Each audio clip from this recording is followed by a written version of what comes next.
Yes po, magandang gabi po muli. Ako na naman po si Mr. Jojo Santego ng Usapang Kali. Narito po ako sa Paranaque Net Radio Worldwide na binubuo po ng aming President Gaspar Latam at kasama po ang POBA, Philippine Online Broadcasting Association, na President po naman ni Mr. Errol Dacame. At sila po parehong President na nagnanais na mapaayos ang isang broadcasting association. Nagsama-sama po sila upang maging may bahagi ang mga pangyayari o kaganapan sa online. Kaya po magandang gabi po sa Pilipinas, sakop ng Luzon, Visayas, Mindanao at ang NCR. Itong linggong ito, marami na naman pong nangyari sa atin. Gaya na lang ng nangyari po dito sa Cebu. Nakaraang Lunes po, binaha ng todo-todo. Marami pong mga naglutangan sa sasakyan na nakapark sa mall at ganun din po, nagbanggaan ng ibang mga sasakyan. Ganun din po ang mga may bahay na biglang gumuho dahil sa malambot na lupa na kinatitirikan nito. Kaya ito pong patuloy na pag-ulan sa Cebu po, naway pagdasal po natin ang ating mga kababayan dito kasi po sobrang perwisyo po ang nangyari sa kanila. Yung walang humpay na walang pagtigil ang ulan dahil sa dulot ng habagat. Hindi po ito isang bagyo, habagat po ito. Ito po yung nakakaranas tayo ng dahil sa sama ng pagsama-sama ng mga nag-aalim po yung mga galit ng panahon. Ayan, naipon sa ulap at binagsak dyan sa ating lugar ng Cebu. Muli po, maraming salamat sa Paranaque Net Radio Worldwide. At ito po, muli sa Usapang Kalye, eksasolo na naman po tayo. Wala po ating partner na si Mr. Hino Kapua na aking partner dito. Dapat dahil po sa sobrang busy na po marami na po siyang trabaho.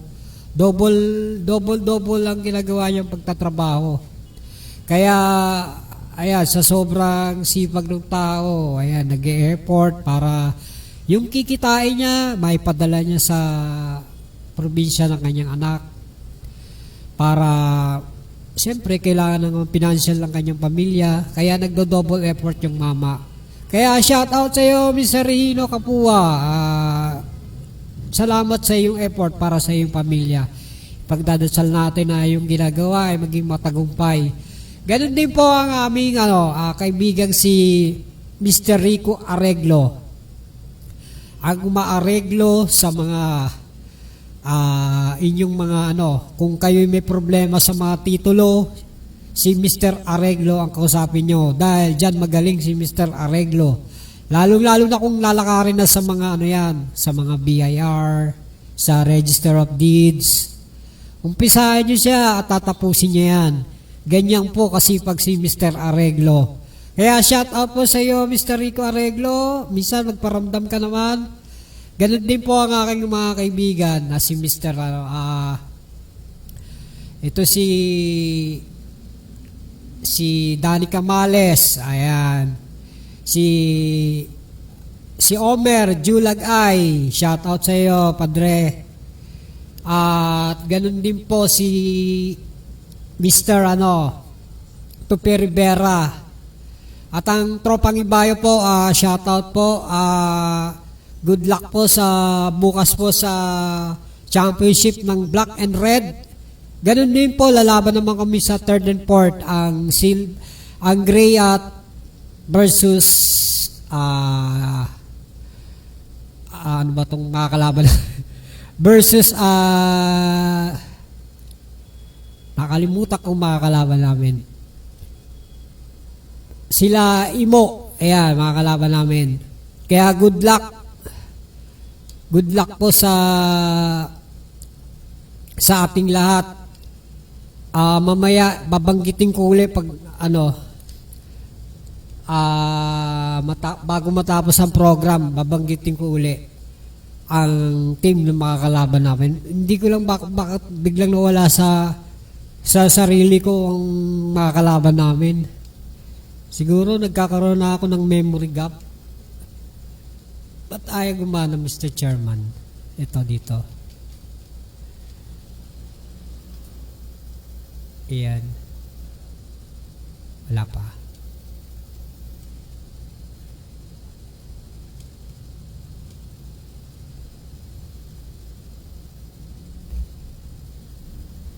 Hindi siya gumagana, no? Ayan na. Ayan, sige, okay lang.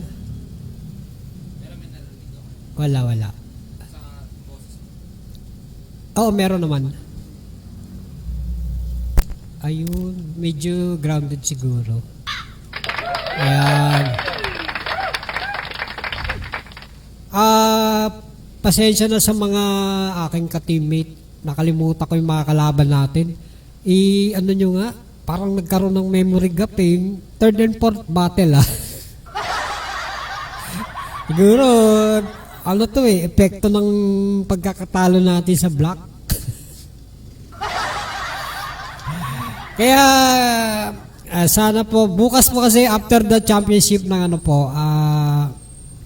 ng black at red, magkakaroon po ng salo-salo. Kaya, yung buong tropang Ibayo po, ini-invite po na kayo na yung ating president, vice president na pumunta after para sa salo-salo, para magkaroon na uli ng bonding. So, sana po umatin tayo po lahat. Laking tulong po na sa mga katropa natin. Ito na naman po, ang isa na naman pong road rage, yung pass, yung nangyari sa Zamboanga. Isang jeep, road rage. Road accident pala, sorry. Yung isang jeep po, ipababa siya dahil sa sobrang dami ng estudyante na overcrowded po sila, nawalan po ng preno.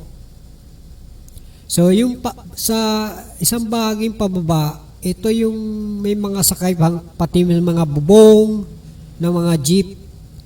So halos lahat estudyante, ang ilan lang civilian, mga 3 o 4. So bakit kaya itong mga driver hindi isinasaalang-alang ang mga kaanuhan ng mga estudyante, yung safetyness nila dapat isaalang-alang, hindi dahil sa pera gaano ka kahit overcrowded. Hindi na bago yan, kahit nga sa mga bangka, sa kagustuhan kumita, kahit overcrowded, sige lang. Di ba ilang beses na yung may nalubog dahil dyan, overcrowded. Ngayon, ito sa jeep. So, sana magkaroon ng pangil naman ng batas dyan sa pagsasakay sa bandang probinsya. Dahil, ang nagsasuffer yung mga nakasakay. Tingnan nyo merong isang estudyante ang namatay.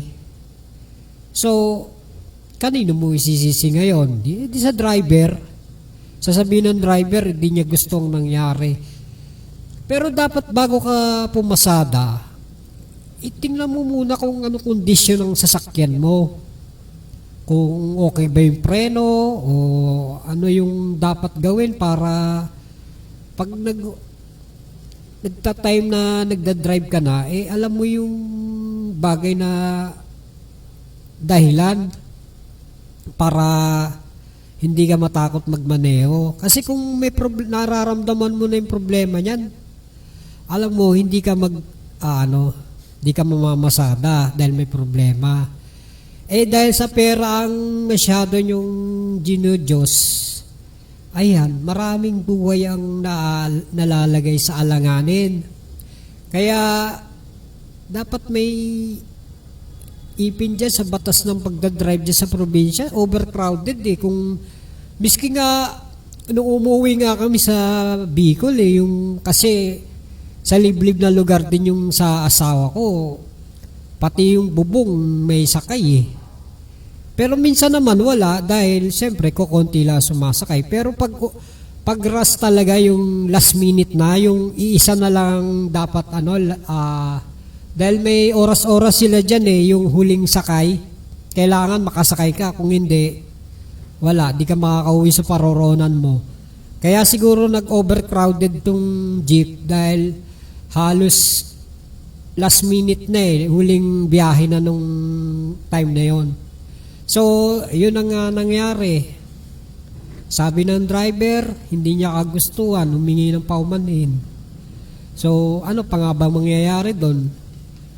Lagi naman tayo nagsisisi sa huli, hindi sa una Kaya, sana maging leksyon naman sa atin itong mga driver na huwag natin sa alang-alang ang buhay ng mga nakasakay sa atin. Kasi ang nagsasuffer niyan, pamilya nila, hindi tayo. Tayo makukulong, pero makakalaya din tayo. Pagdudusahan mo man yan, maraming buhay naman din ang naalagay sa alangan. Kaya bago mo maisip na magmaneho, checkin mo maigi sa sasakyan mo. Hindi yung dahil sa pera. Alam mo ba yung mga ganyang mindset? Ito na lang yung sa mga nagdadrive ng truck. Pag alam nilang may problema na ang truck nila, bibili lang ng pyesa yung pyesang Bopols kung tawagin, na second hand, na pinaggamitan din. Ngayon ikakabit doon, nakamura ka nga, medyo napabura naman yung mga na-aksidente mo dahil sa ginawa mo. Yan ang mindset ng iba para makamura. Napapamura din yung mga nasasaktan nila. Kaya sana, bago natin gawin yung isang bagay, isipin natin na buhay ang katumbas ng ginagawa natin. Kaya sa mga nagpapasada, i-check up ang mga sasakyan, lalo na yung mga 10-wheelers, yan yung mga nag-jeep na pati bubungan, may pasahero. Kaya dapat yung mga masada sa pampublikong transportasyon, dapat higpitan din ng local government yan Alalayan nyo rin sila para makita nila na nadidisiplina natin ang ating mga driver. So kaya good luck na lang sana sa mga driver na yung marunong umintindi sa buhay ng iba, hindi yung puro pera. Sana may natutunan kayong mga driver kayo na hindi sa lahat pera ang nagiging nyo, utak nyo. Basta sakripisyo man kayo, kahit ano man lang, kahit isang araw lang, ipaayos nyo yung sasakyan nyo kung talagang may problema, di ba? Kaya, yung ibang driver, ganyan ang mindset i-check muna yung kanilang sasakyan bago bumiyahe. Kita mo, pag mga Todo Los Santos, mga time ng November, maraming paalala na dyan ang LTFRB, ang mga LTO. Kasi nga, pag pupunta ng mga probinsya ang mga bus, may bumabiyahe dyan pudpud ang gulong, walang ilaw, o kaya hindi pinapapasada ng LTFRB. Kaya tama naman yung ginagawa ng LTFRB na pag-check pag every Todo Los Santos, November yan, bago bumiyahe. Kaya palakpakan sa mga taga-LFRB. Ayan. Bakit wala kang palakpak? Bakit uwak? Bakit uwak? Dapat palakpakan. Ay, hindi. Tawa ka ng tawa. Ayan, palakpakan sa mga taga-LTFRB. So, eto na naman po tayo. Alam niyo po ba, dito naman tayo sa Metro Manila. Ang EDSA po, lumalala na rin ang katrapikan ngayon. Mapa umaga, tanghali, lalo sa gabi, lalo ngayon Friday, ang tindi ng traffic dyan. Mapa northbound o southbound. Kasi gamay ko na po yan dahil everyday na dumadaan ako dyan, minsan inaabot ako ng gabi. Ang traffic yan. Umpisahan natin dito sa sa North Avenue. Hanggang Cubao. Pagtawid mo ng Cubao, ayan. Susunod yung Krame. Tapos susunod Ortigas. Crossing. Medyo pa. Pero pagdating na ng Makati Ayala, andyan na yung tukod.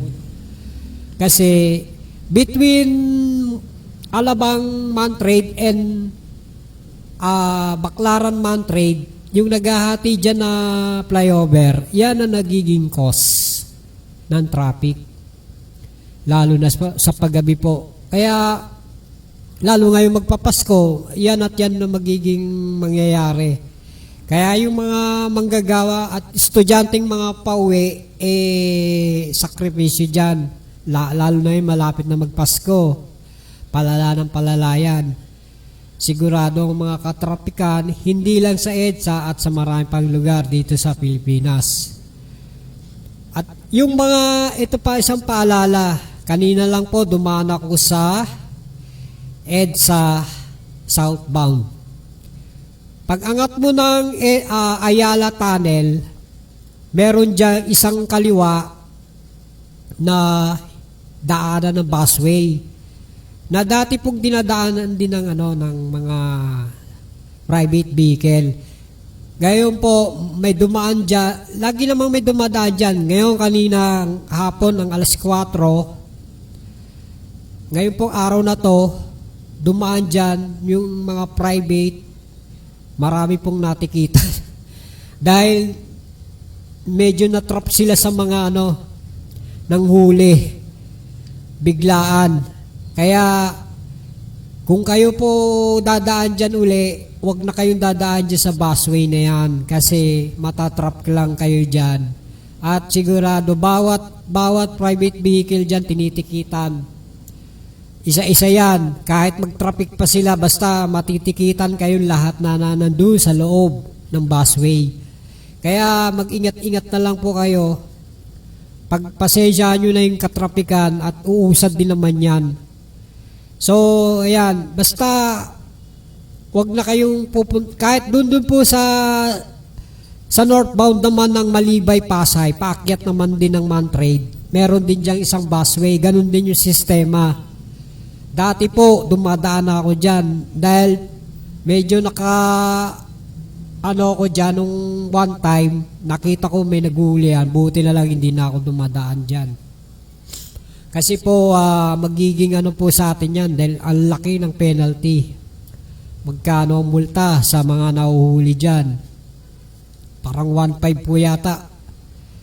So, sana sa lahat ng motorista, maging aware po tayo sa lahat ng ating ginagawa.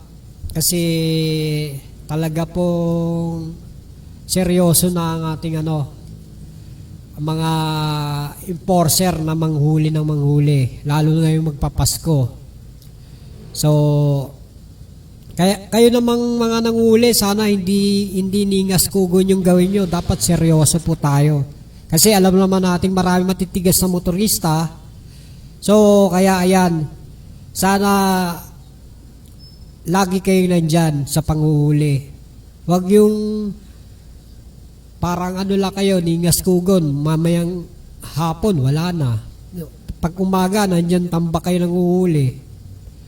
Tapos, yung sa mga bike lane po, tsaka doon sa motorcycle lane, sana naman magkaroon na ng tamang sa motor para hindi na namin alam kung saan yung may nanguhuli. Kaya ang gagawin na lang ng iba, tiyaga-tiyaga sa traffic.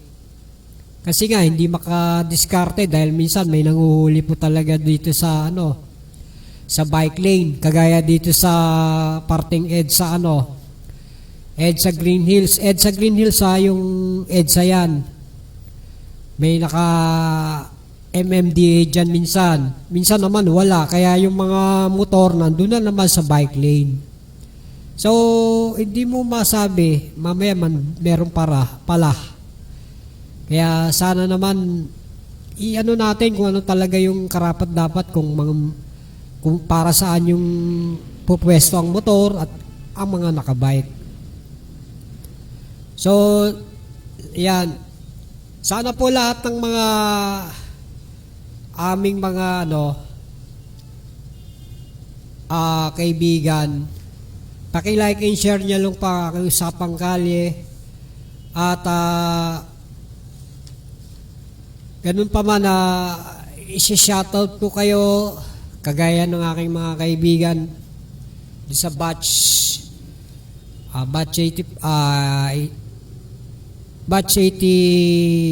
89, yung aking mga kabatch dyan sa Santo Niño Elementary. Shoutout po sa inyong lahat. Ganun din po aking misis na si Winnie Santeco at ang kanyang mga kasumba. Shoutout po sa inyong lahat. Naway lagi po kayong good health. So ngayon, ang pag-usapan naman natin yung taas presyo ng bigas. Ito, yung presyo ng bigas, lagi na lang yan, hindi natin alam dahil may price cap, marami daw nalugi. Pero nagkaroon naman sila ng ayuda na 15K. Hindi lang once, twice pa. So, sana makarecover nga talaga yung mga nagtitinda ng mga mumurang murang bigas na talaga naman kailangan natin ng bigas, lalong-lalo na yung mga, syempre, yung mahihirap, kailangan ng bigas. Minsan kasi ang ginagawa nila sa bigas, ginagawang lugaw para dumami. Syempre, pag marami kayo, maraming makakain. Ganun po ka-importante ang bigas sa ating mga Pilipino. Lalo-lalo na yung nasa laylayan ng lipunan. Yun yung po yung mga konti lang ang kinikita. Kagaya ng mga siyempre, may hirap din po. Yung mga namamasura, bibili ng ilang kilong bigas na, minsan kalahati. Tapos, ngayon, dahil yung mga magsasaka, nayayari ngayon sa buwis, sila yung nagiging zero. Alam nyo kung bakit? Dahil nagtataas ng presyo, ito, nalilis naman sa imported na bigas. Di po ba, kailangan pag nagtaas presyo ka, dapat yung sariling gawa nating bigas. Hindi yung ini-import natin sa ibang Marami namang bigas, kaya lang, ang ino-hoard lang ng mga ng mga negosyante para tumaas pa lalo ang kikitain nila. Ganun po talaga katalamak ang mga negosyante natin. Gusto nilang kumita sila. Kaya ang ginagawa, tinatago ang bigas. Kita nyo na lang yung mga sa Bulacan ni Raid dahil sa sako-sakong bigas na itinago sa bodega. Di ba? Laking insulto yun sa mga sa mga magsasaka. Nagpapakahirap sila mag ng bigas, mag-harvest. Tapos biglang ganun lang ang gagawin, itatago, sasabihin ng iba na kukulang tayo ng bigas, kailangan natin kumuha sa ibang bansa. 'Di ba? Mag-import tayo. Tapos pagdating dito, magkano ang ibibenta? Parang ang Pilipinas ginagawang yung ginigisa sa sariling mantika. Di po ba? Kaya sana naman ang mga negosyante, wag nang puro tayo tago ng mga produkto tapos itataas presyo natin. Di mo po ba yung pandemic noon? Ano ginawa ng mga tao sa face mask? Pinagtatago tapos nung ilabas taas presyo na. Di po ba? Ganun katindi ang mindset ng mga negosyante. Taas presyo. Kasi nga naman, marami naghahanap. Ganun ka utak ang mga negosyante para lang lumobo ang kikitain. Kaya tuloy, ang mga small business, yung mga kumikita lang na sapat, at yung mga malalaking negosyante, yun yung gumagawa ng mga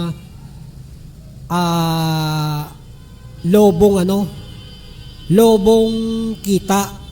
Samantalang yung kung sino pa yung maliliit ang kita, siya yung lumalaban ng parehas. Di po ba? Kaya saludo ko sa mga maliliit lang na negosyante pero tama lang ang kinikita. Kaya dapat dito palakpakan Ay ba? Kayo namang mga malalaking negosyante na gustong lumubong kinikita, dapat sa inyo ito. Ay, hindi. Palakpakan ng palakpakan. Palakpakan sa anong tawag doon? Yung masyadong gahaman. Di ba? Kaya, wala. Sana maging po tayo, patas. Patas tayo sa lahat. At ganun din po, ewan ko ba kung sino yung mga taong siya pa'y nagiging wise Yung hindi lumalaban ng parehas. Kaya, ayan, sana naman po may matutunan po tayo dahil dyan sa taas presyo na yan. Kaya, wala na. Dito naman po tayo sa ating karagatan. Di ko maintindihan tong China. Bakit kailangan nyo laging ibuli ang mga mangingisda na nasa loob naman ng economic zone ng Pilipinas, ng karagatan. Sa Pilipinas yan hindi naman sa inyong mga taga-China yan Bakit pinipilit yung angkinin ang hindi inyo? Dapat sa inyo, doon kayo sa inyong mangisda at doon din kayo pumarada ng mga fishing vessels nyo. Hindi yung sa dagat ng may dagat nandun kayo at pinararami nyo pa Kaya dapat sa gobyerno natin dyan tapatan natin na ng kasi medyo matagal na yung ginagawang pangaharas ng mga taga-China na yan yung mga barko nila.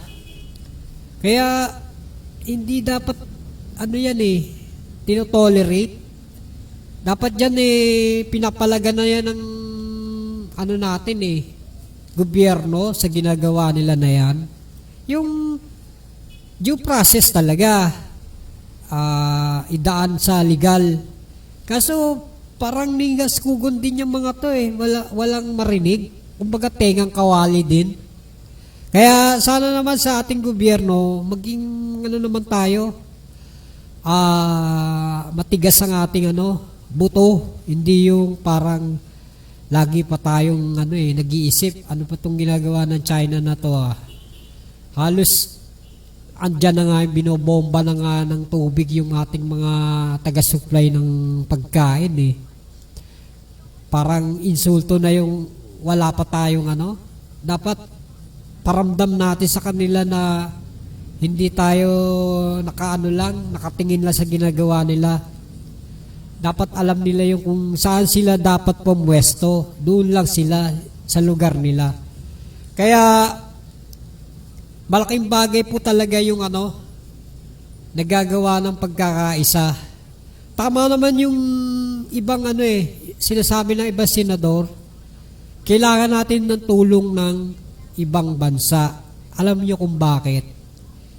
Kasi, ang iniisip ng China, small lang tayo. Wala tayong kakayahan. Which is totoo naman. na wala tayong kakayahan.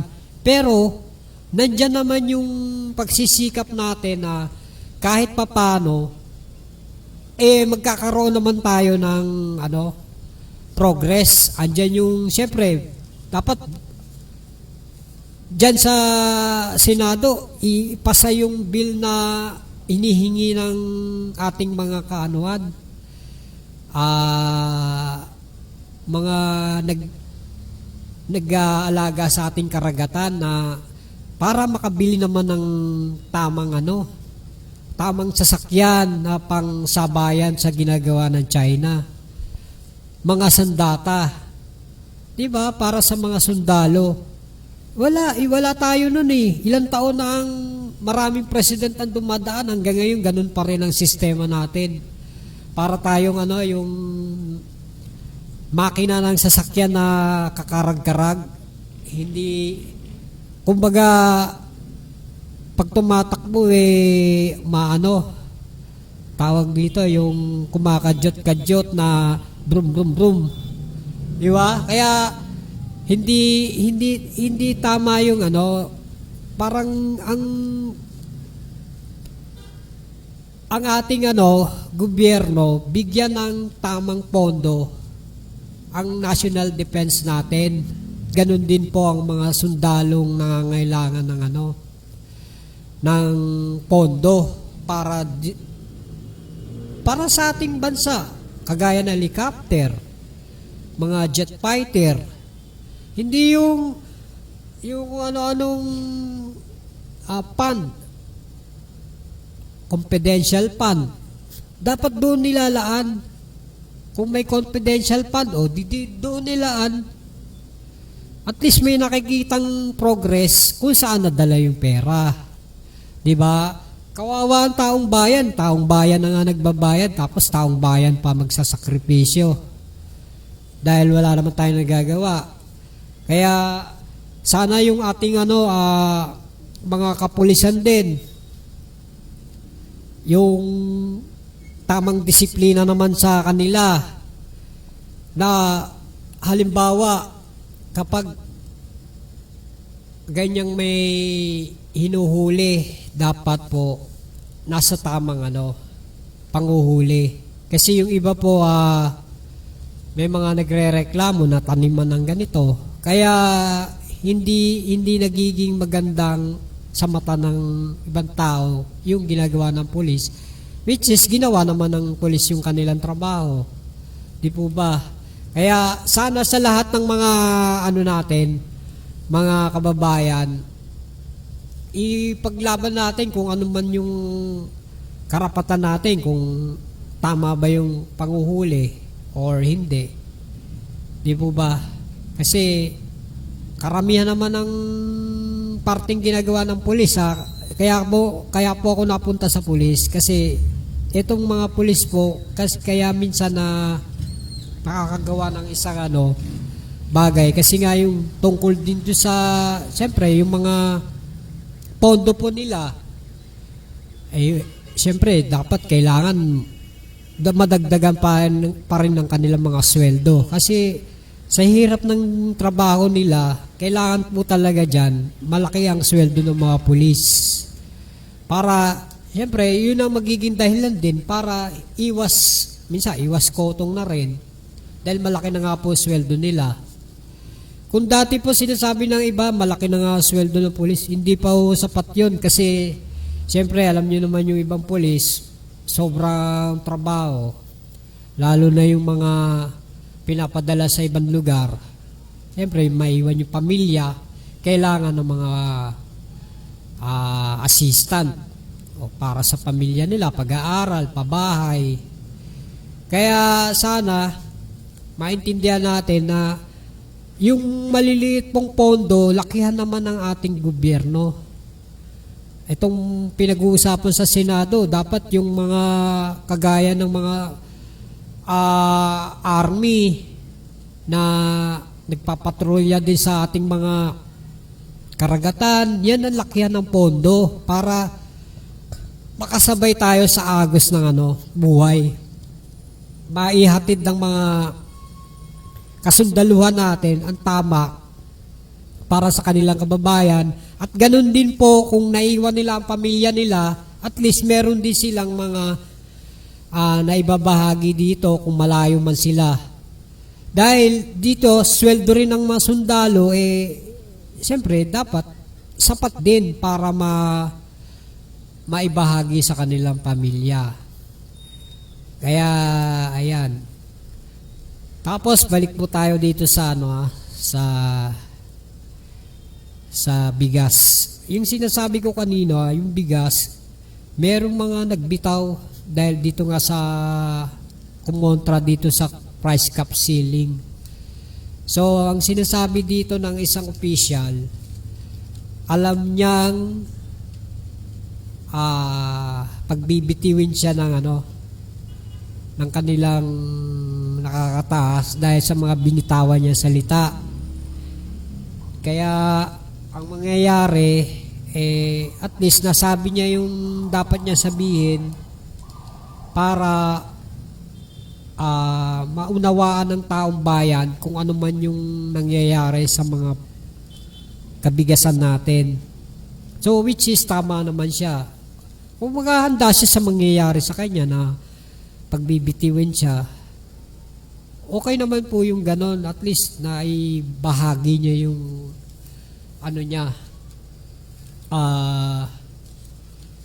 mungkahi niya para mailabas ang kanyang nararamdaman na hindi tama yung mga price cap ceiling.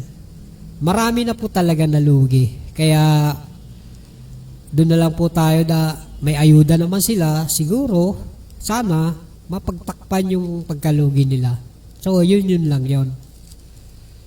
So,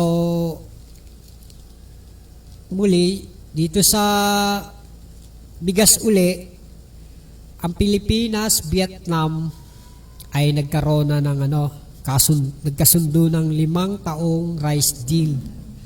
So, bago to Yeah, sabi ng Pilipinas, pinaplansya na ng Vietnam at Pilipinas ang taong rice trade agreement. Ang kasunduan ay ginawa sa bilateral meeting na ating Pangulo nakaraan. So sinabi ni Pam na ang Pilipinas at Vietnam ay magsasagawa ng intergovernment agreement para sa rice trade at rice export. Masiguro lang ang food security dito ng bansa. So sana nga magiging maganda ang kalalabasan nito. So good luck na lang sa ating mga magsasaka. So dito naman po tayo sa mga scammer. Alam niyo po ba yung mga SIM card natin, hindi pala ligtas yan dahil sa mga scammer na kumakalat ngayon. Pero mo, pag may nagte-text sa'yo, papadalang ka, hindi mo malalaman kung sino dahil pag tinawagan mo, di siya makontak. Kung wala kang ginagawang makokontak kita, makakausap kita. Sabihin ko, bakit ano yung gusto mong palabasin? Hindi mo makakausap Pag tinatawagan mo, hindi makakontak. So, may mga tips po rito para hindi tayo maloko ng mga scammer na yan. Lalo na yung mga may pera sa mga sa GCash. Kaso ako nawala ng 99 pesos sa GCash, di ko naman alam kung saan ko ginamit. Bigla na lang tinanggalan ng 99. Sasabihin sa link, saan yung link? Wala naman ako pinipindot pa link. So, ito yung mga dahilan para ang sabi, kung i-activate mo ang multi-factor authentication doon sa GCash mo, to sabi, maliban sa MPIN or password, gumamit ng karagdagang seguridad. gaya ng OTP. Parang hindi nga rin seguridad ang OTP. Minsan nga, yun pa nagiging cause para ma-trace pa yung GCash mo eh.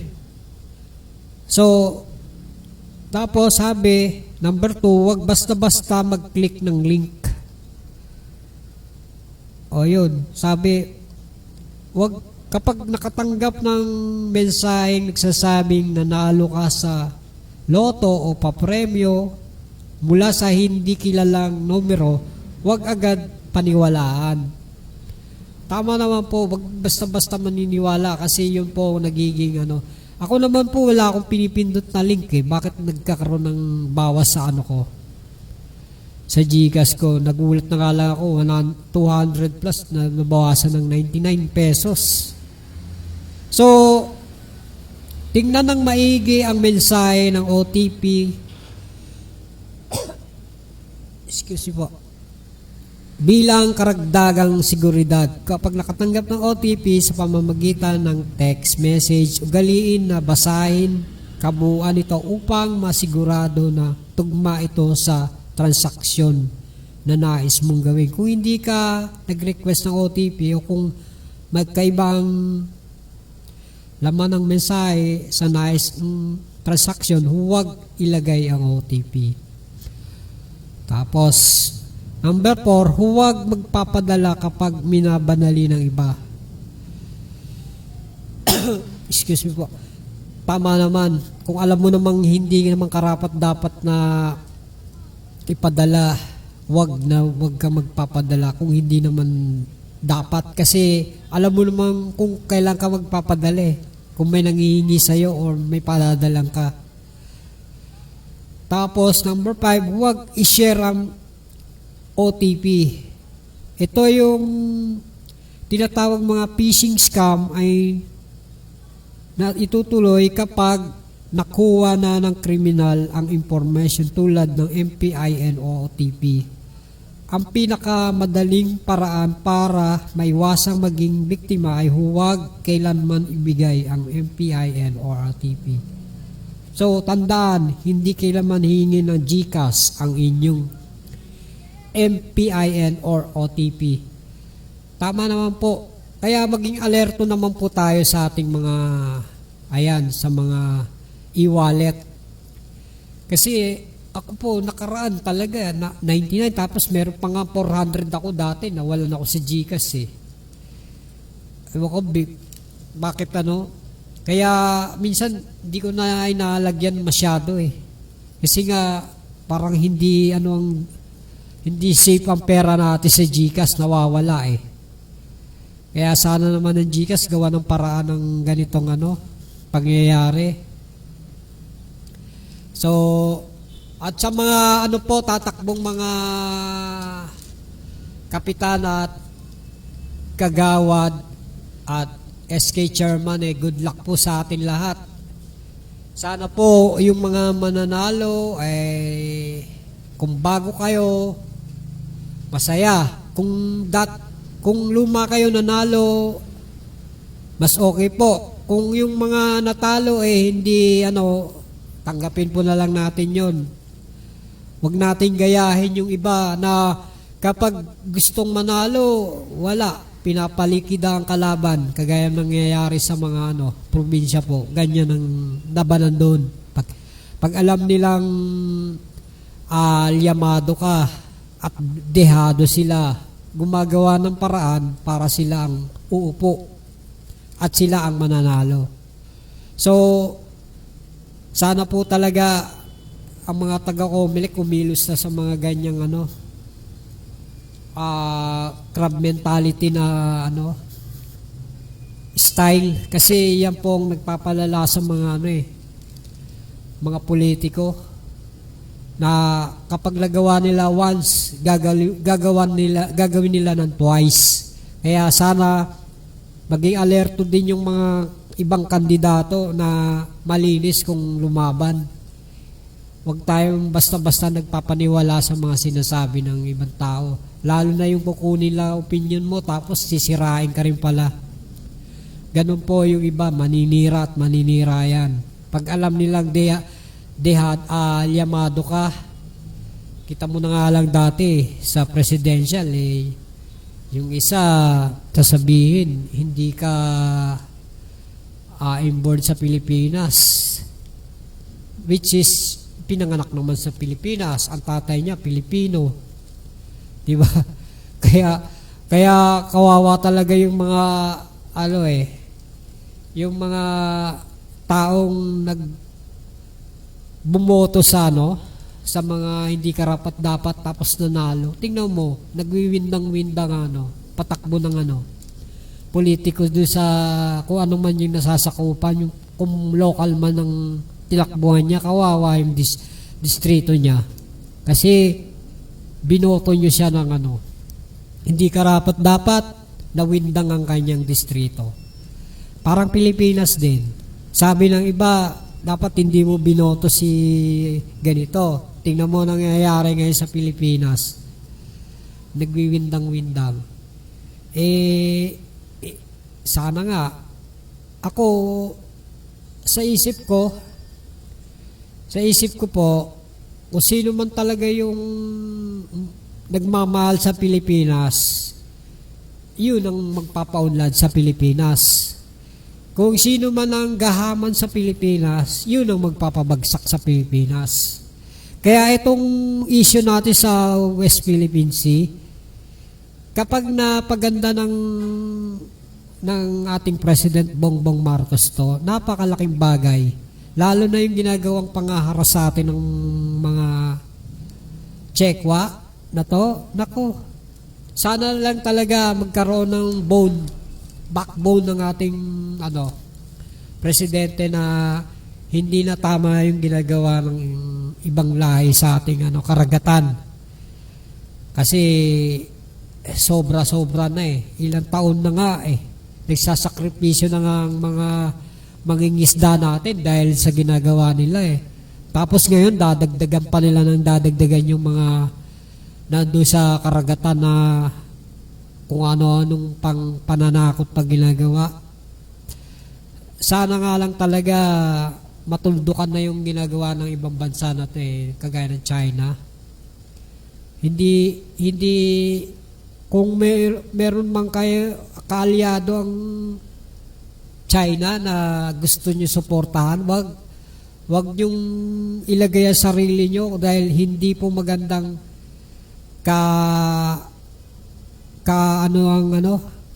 ang China ka-partner. Ito po rin po papabagsak sa inyo. Siguro ang isip lang ng China, sila ang pinakamalakas, hindi nila alam maraming ibang bansa ang mas matatag sa kanila. Kaya isip-isip po rin tayo mga chinito. So yung road rage po naman na road rage, ito po road rage na to, mga nakaraang buwan po, 2 road rage po yung nangyari. Yung isa po August 19 dun nangyari sa Valenzuela na ayon kay Attorney Fortune, may nagbigay sa kanya ng video, which is maganda naman yung mga ganong nakukuhaan ng video talaga at napaparusahan yung mga gumawa. Dahil alam nyo ba pag road rage, pag wala nakakita, wala lang, free lang yung ginawa nung nung gumawa sa'yo, libre ang manutok ng baril. Kalimitan may ganun walang nakakita. Buti na nga lang talaga ngayon marami nang may cellphone kaya hindi nakakaligtas yung mga kagaya nitong nasa Valenzuela at sa Quezon City. Mas matindi itong pulis na to yung retired pulis na si ang pangalan nun na sinisisi pa si Attorney Fortune na mali-mali yung mga paano naging mali ikaw nga lumagay sa sarili mo, manutok ka kaya ng siklista, tapos sasabihin mo wala kang dalang baril, sasabihin pa sa pulis wala naman akong dalang baril nakita nga sa sa video may dala kang baril eh. Di ba? Kaya wag mo na i-deny dahil hindi na uso ngayon yan dahil marami nang may cellphone ngayon. Nakaligtas ka man sa isang cellphone, maraming nakatutok sa'yo. May camera pa sa taas. May eye on the sky pa. Di ba? May kanta nga yan eh. Yung eye on the sky. So, ayan. Sana sa lahat ng mga mga motorista, pag kayo po may dalang baril, medyo naman po tayo, kalma lang sa natin. Huwag tayo magpapadala sa init ng ulo. Kasi alam natin may baril tayo, pero huwag po natin gamitin sa maling paraan. Kasi alam nyo sa totoo lang, kapag may dala kang baril, si Satanas ang nag-uutos sa'yo. Kaya dapat bago ka umalis ng bahay, dasal-dasal muna na sana sa araw na yun wala kang makasagupa o makagitgitan sa daan na magre-resulta ng iyong pagkabahala, mahuli ka o mawalan ka ng lisensya. Kaya ang isip po natin dapat talaga laging kinokontrol po natin. Nasa manibela lang tayo. Hindi lang po tayo dapat nakalagay sa isipan natin tayong hari ng daan. Kasi ako nga po sa 26 years kong pagdadrive, marami na rin akong nakaganyan. Pero alam nyo lang ginagawa ko, iniiwasan ko. Kasi wala, pag di mo iniwasan yan, wala, madadali ka yan. Free lang ang bumaril eh. Free. Swerte mo na lang may makakita. Ganun po ngayon ang labanan. Swerte na nga lang ng siklista at nung nasa taxi driver na kinasahan ng parehong pangyayari may nakakita eh. Pero kung wala, nako. Kasi pasalamat talaga sa teknolohiya natin na nagkaroon tayo niyan. Kaya sa lahat ng mga nagpo-push ng kasong at nag-iimbestiga, malaking palakpakan po sa inyo, lalo na yung mga sa senador nang nag-iimbestiga. Walang malusutan tong isang pulis na to. Akala niya mapabadaan niya sa pasikot-sikot yung mga sinasabi niya na halos kasinungalingan naman. So ayan po, sana po sa lahat ng aking mga kaibigan po paki-like and share nyo na lang po ako sa Pangkalye. Ganun din po muli sa lahat ng aking mga ka-reels, sana po engage nyo rin po ako na dumami ang aking followers. Kasi bihira na rin ako makapag-reels ngayon. Ganun din po, shoutout po sa aming office, ang Cruz Neria Carpel Offices, kay Attorney J, kay Attorney Mac, kay Attorney Neria. Ganun din po kay Reggie at Twinkle. Shoutout po sa inyo lahat. At mabuhay po ang Cruz Neria and Carpel Offices. At ganun din po ang Pacific Center Building, ang mga gwardiya, staff, janitor. Ayan, shoutout po sa inyo. Ganun din po ang admin. Shoutout. At sa Crescent, shoutout po sa kay Cap at sa kanyang mga staff. Maraming salamat po. Muli po, ito po si Mr. Jojo Santeco na magpapaalam nun po ko sa gabing ito na naway nasa mabuti po lagi tayong kalagayan.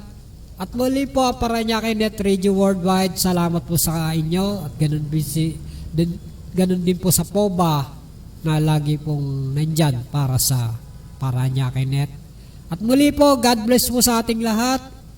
At naway maging safe po tayo sa lahat ng bagay. Maraming salamat po at God bless po sa lahat. Thank you po.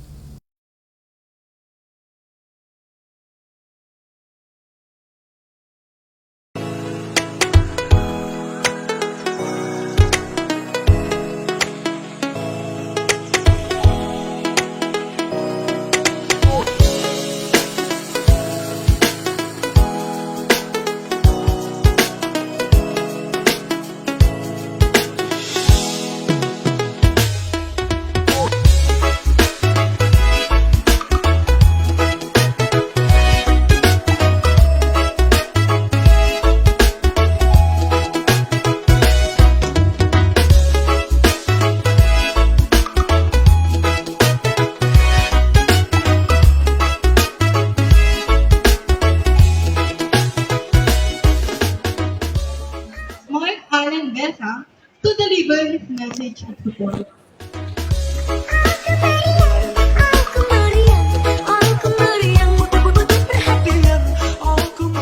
Ina po isa pong mga kalikasan at maayos ng hapon po sa ating lahat.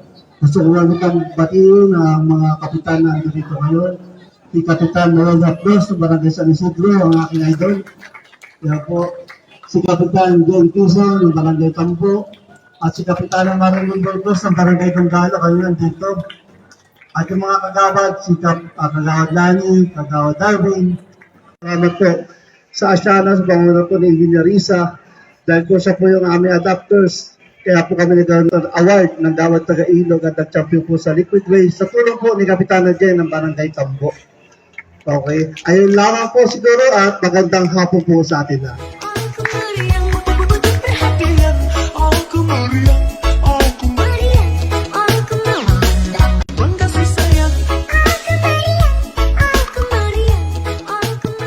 Sa ating mga kawani po ng DNR sa pangunguna ni Director Bobby Tagapan, DNR NCR Mayos South,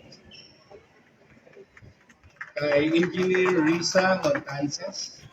Magandang hapon po sa lahat ng ating mga kaibigan from the DNR Metropolitan Environmental Office South, our gracious hosts from SM Sukat, and of course, our kababayans from the city of Parañaque, and welcome to today's Gawad Taga-Ilog Roadshow 2023. Our lead agency for all of these programs is CENRO, the City Environment and Natural Resources Office, under the leadership of Mr. Mark Allen Besa.